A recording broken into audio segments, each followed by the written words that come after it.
अरसा हुआ मुल्क यमन पर एक बादशाह हुकूमत करता था। वो बादशाह बहुत सखी और रहम दिल था। बादशाह की बेटी, जिसका नाम शहजादी यास्मीन था, अपनी बाप ही की तरह बहुत दलेर और रहम दिल थी। शहजादी को शिकार का बहुत शौक था। वो अक्सर घने जंगल में शिकार खेलने जाती थी। एक दफ़ा गर्मी का मौसम था तो शहजादी को शिकार खेलने का दिल चाहा।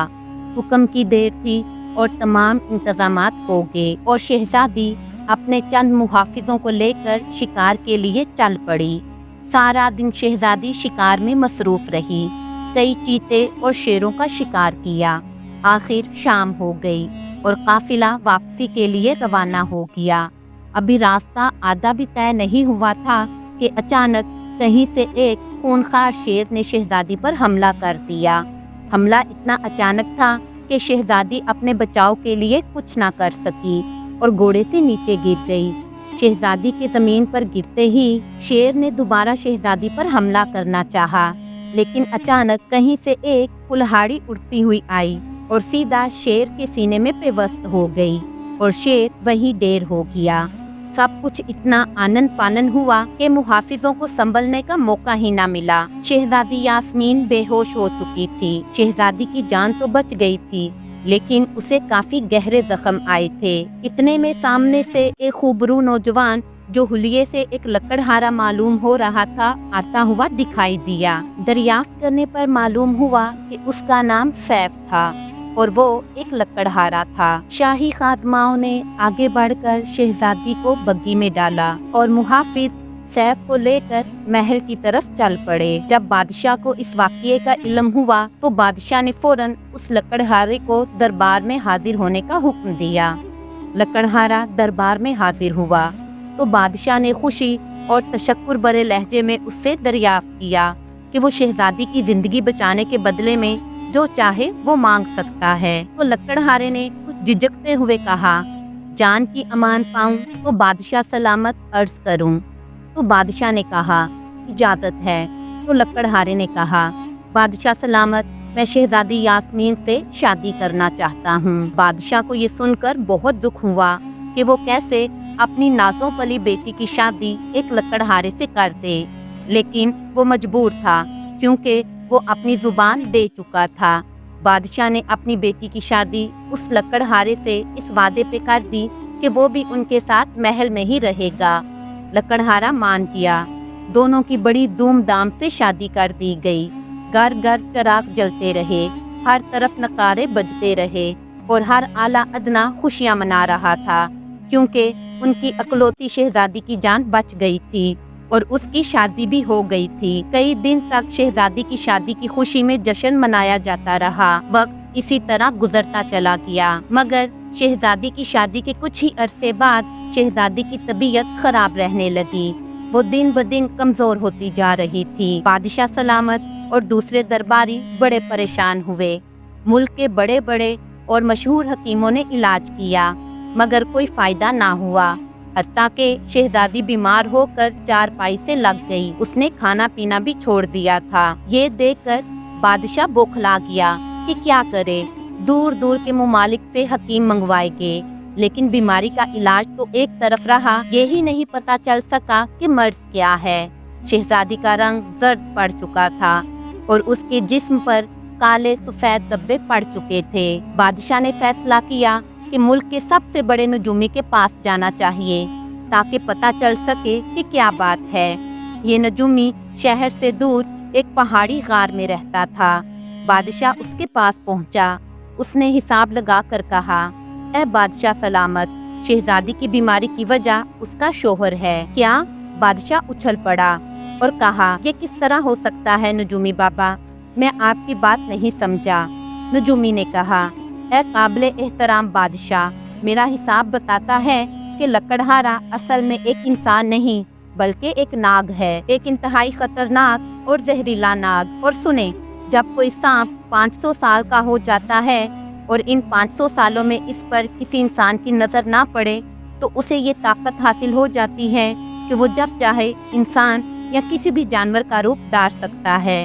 लकड़हारा भी एक ऐसा ही नाग है जिसे रूप बदलने की ताकत मिल चुकी है।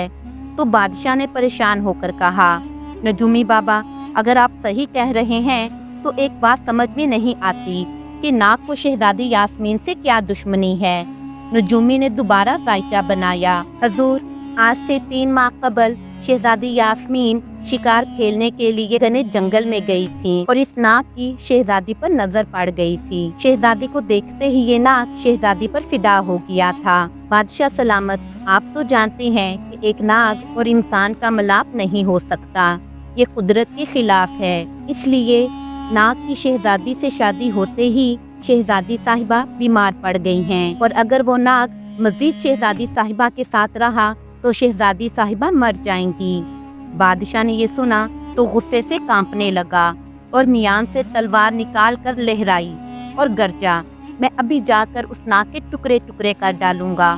تو نجومی نے کہا، نہیں بادشاہ سلامت، ایسا کرنا مناسب نہیں ہوگا، وہ ناگ بڑا چلاک ہے، اگر اسے خبر ہو گئی تو وہ آپ کو ہلاک کر دے گا۔ تو بادشاہ نے کہا، اچھا تو پھر مجھے کیا کرنا چاہیے؟ کیا چپ چاپ اپنی بیٹی کو مرتے دیکھتا رہوں؟ نجومی بولا، اس ناگ کو آپ صرف اس وقت ہلاک کر سکتے ہیں جب وہ ناگ کے روپ میں ہو۔ آپ کا تیر سیدھا جا کر اس کے پھن میں لگنا چاہیے، اور یاد رکھیں اگر آپ کا نشانہ خطا ہو گیا تو ناگ کے غصے سے نہیں بچ سکیں گے اور وہ آپ کو ڈس کر ہلاک کر دے گا۔ بادشاہ نے سوال کیا، لیکن اے نجومی بابا، میں لکڑہارے کو انسان سے ناگ کے روپ میں آنے پر کس طرح مجبور کر سکتا ہوں؟ نجومی نے مسکرا کر کہا، اس کا حل میرے پاس ہے، میں آپ کو ایک خاص دوائی کی پڑیا دیتا ہوں، کھانا کھاتے وقت ہوشیاری سے وہ دوا پانی میں حل کر کے لکڑہارے کو پلا دیجیے گا اور شہزادی کی خوابگاہ میں موجود پانی کی سراہی کو خالی کر دینا اور خوابگاہ کے دروازے پر تالا لگا دیجیے گا۔ اس دوائی کے اثر سے آدھی رات کے وقت اس ناگ کو شدید پیاس لگے گی اور پھر جو ہوگا وہ آپ خود ہی دیکھ لیں گے۔ میری بات دھیان سے سنیے، یہ کام بڑی ہوشیاری سے کرنا ہوگا، ناگ کو ذرا برابر شک نہیں ہونا چاہیے۔ بادشاہ نے نجومی سے دوائی کی پڑیا لے لی اور کہا، نجومی بابا جیسا آپ نے کہا ہے میں ویسا ہی کروں گا۔ یہ کہہ کر بادشاہ محل میں واپس آ گیا۔ کھانے کا وقت آیا تو بادشاہ نے بڑی ہوشیاری سے دوائی لکڑہارے کے پانی کے گلاس میں ڈال دی۔ لکڑہارے کو پتہ ہی نہ چل سکا اور وہ سارا پانی پی گیا۔ تھوڑی دیر بعد ہی بادشاہ اٹھ کھڑا ہوا۔ لکڑہارے نے حیرانی سے کہا، کیا بات ہے بادشاہ حضور، آج آپ نے بہت کم کھانا کھایا ہے، آپ کی طبیعت تو ٹھیک ہے، بس آج بھوک کچھ کم تھی، آپ اطمینان سے کھانا کھائیے۔ بادشاہ نے مسکراتے ہوئے کہا اور کمرے سے باہر نکل آیا۔ باہر آتے ہی وہ تیزی سے دوڑتا ہوا شہزادی کی خوابگاہ میں پہنچا اور سراہی کا سارا پانی بہا دیا۔ اس کام سے فارغ ہو کر بادشاہ خوابگاہ کے سامنے والے کمرے میں چھپ گیا۔ کچھ دیر بعد ہی شہزادی اور لکڑہارا خوابگاہ میں چلے گئے۔ بادشاہ نے فوراً نجومی کی ہدایت کے مطابق باہر تالا لگا دیا اور خود تیر کمان لے کر روشن دان میں بیٹھ گیا۔ لکڑہارا اور شہزادی سو رہے تھے۔ رات آدھی سے زیادہ گزر گئی تو یکایک لکڑہارے کو بہت زور کی پیاس لگی۔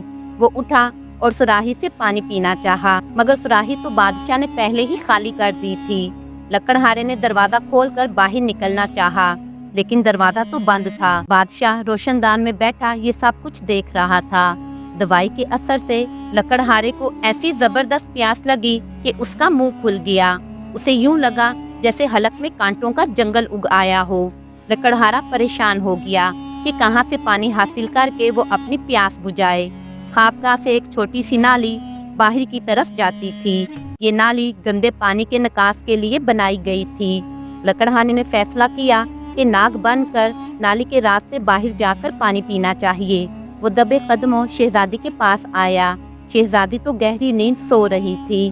لکڑہارے کو جب یہ اطمینان ہو گیا کہ شہزادی بے خبر سوئی پڑی ہے تو اس نے زمین پر ایک لوٹ لگائی اور اگلے ہی لمحے فرش پر لکڑہارے کی جگہ ایک ناگ موجود تھا۔ بادشاہ نے جب یہ منظر دیکھا تو وہ کانپ اٹھا۔ نجومی بابا نے سچ کہا تھا، چاند کی روشنی میں ناگ کی سیاہ کھال چمک رہی تھی۔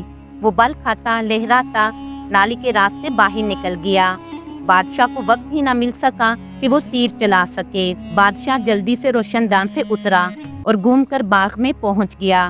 اسے یقین تھا کہ ناگ باغ کے تالاب میں پانی پینے گیا ہے۔ चांदनी रात थी, चांद की जर्द रोशनी में सब्जा बड़ा भला मालूम हो रहा था। बादशाह का ख्याल बिल्कुल दुरुस्त था। नाग वाकई ही तालाब से पानी पी रहा था। पानी पीने के बाद उसने फन फैलाकर एक जोरदार फूंक मारी। बादशाह उसी जगह छुपा खड़ा था कि नाग के फन का निशाना नहीं ले सकता था। नाग कुछ देर तक घास पर लहराता रहा, फिर एक तरफ चल पड़ा। उसका रुख ख्वाबगाह की तरफ नहीं था, वो महल से बाहर वाले रास्ते की तरफ जा रहा था। बादशाह उसके पीछे पीछे था। महल से निकलकर नाग उस रास्ते की तरफ हो लिया जो जंगल को जाता था। बादशाह बड़ी होशियारी से उसका पीछा कर रहा था। ये भी खुदा का शुक्र था कि चांदनी रात थी, वरना अंधेरे में नाग कभी नजर आना था। नाग घने जंगल में पहुंच गया और एक गार के बाहर आकर उसने जोरदार फंकार मारी। उसके फंकार के जवाब में गार के अंदर से एक दूसरे नाग की खौफनाक फंकार सुनाई दी। ऐ खुदाया, ये कैसी भयानक फंकार थी। फंकार के साथ ही झाड़ियों के टूटने की आवाज आई और फिर एक निहायत ही बड़ा अस्तानुमा नाग गार से बाहर निकल आया। नाग के सियाह जिस्म पर सुनहरे रंग का ताज था, जिससे तेज शुआएं निकल रही थीं। ये जंगल का शीश नाग था, जो नाग के सामने आकर फन फैलाकर खड़ा हो गया। दरअसल ये शीश नाग इस नाग का भाई था। शीश नाग की आंखें आग की मानिंद दहक रही थीं और जुबान बिजली की मानिंद कपकपा रही थी। बादशाह इस दौरान एक दरख्त पर चढ़ चुका था। वो इंतहाई हैरतनाक और खौफनाक मंजर देख रहा था। तीर कमान उसके हाथ में मौजूद था और वो मुनासिब मौके की तलाश में था।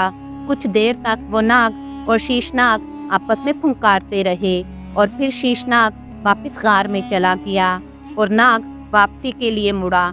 यही वो लम्हा था जिसका बादशाह को इंतजार था। नाग का फैला हुआ गलीज चिपटा सर उसकी आंखों के ऐन सामने था।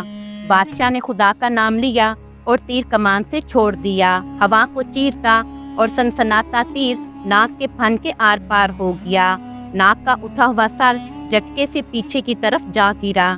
वो बड़े ही दर्दनाक अंदाज में फुंकारा और बल खाने लगा।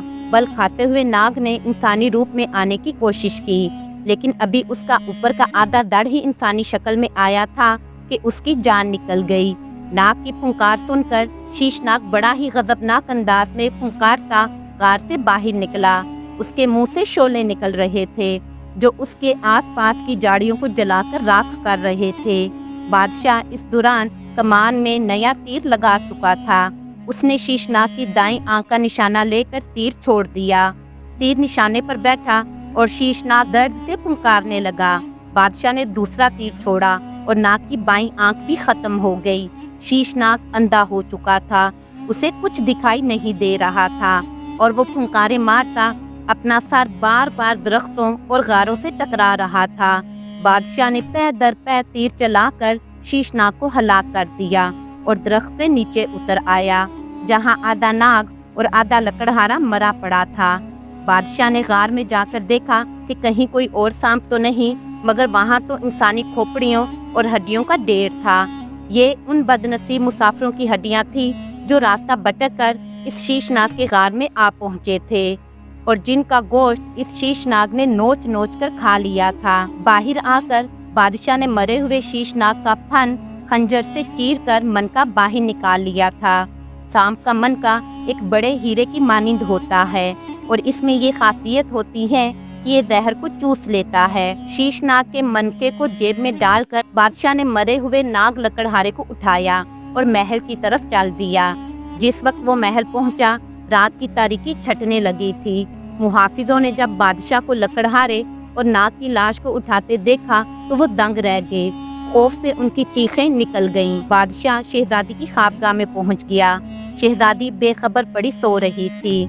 बादशाह ने उसे बेदार किया और सारी कहानी उसे सुना दी। खौफ के मारे तो शहजादी लरज उठी। इस ख्याल से एक सर्द लहर उसके जिस्म में दौड़ गई थी कि उसका शोहर एक जहरीला नाग था और यही उसकी बीमारी की वजह थी। ये उस नाग का जहर ही था जिसने शहजादी को बीमार कर दिया था। शहजादी भागकर अपने बाप के पास गई और रोते हुए कहने लगी, अब्बा जान, आपने अपनी जान पर खेलकर मेरी जान बचाई है। इस नाग को हलाक करके आपने मुझे एक नई जिंदगी दी है। ये सुनकर बादशाह ने अपनी जेब से मनका निकाला और शहजादी के मुंह से लगा दिया, जिसने सारा जहर चूस लिया और शहजादी पहले जैसी बली चंगी हो गई। उसी वक्त उस नाग लकड़हारे का जिस्म जलने लगा और चंद ही सेकंडों में वहां राख के छोटे ढेर के अलावा कुछ ना था।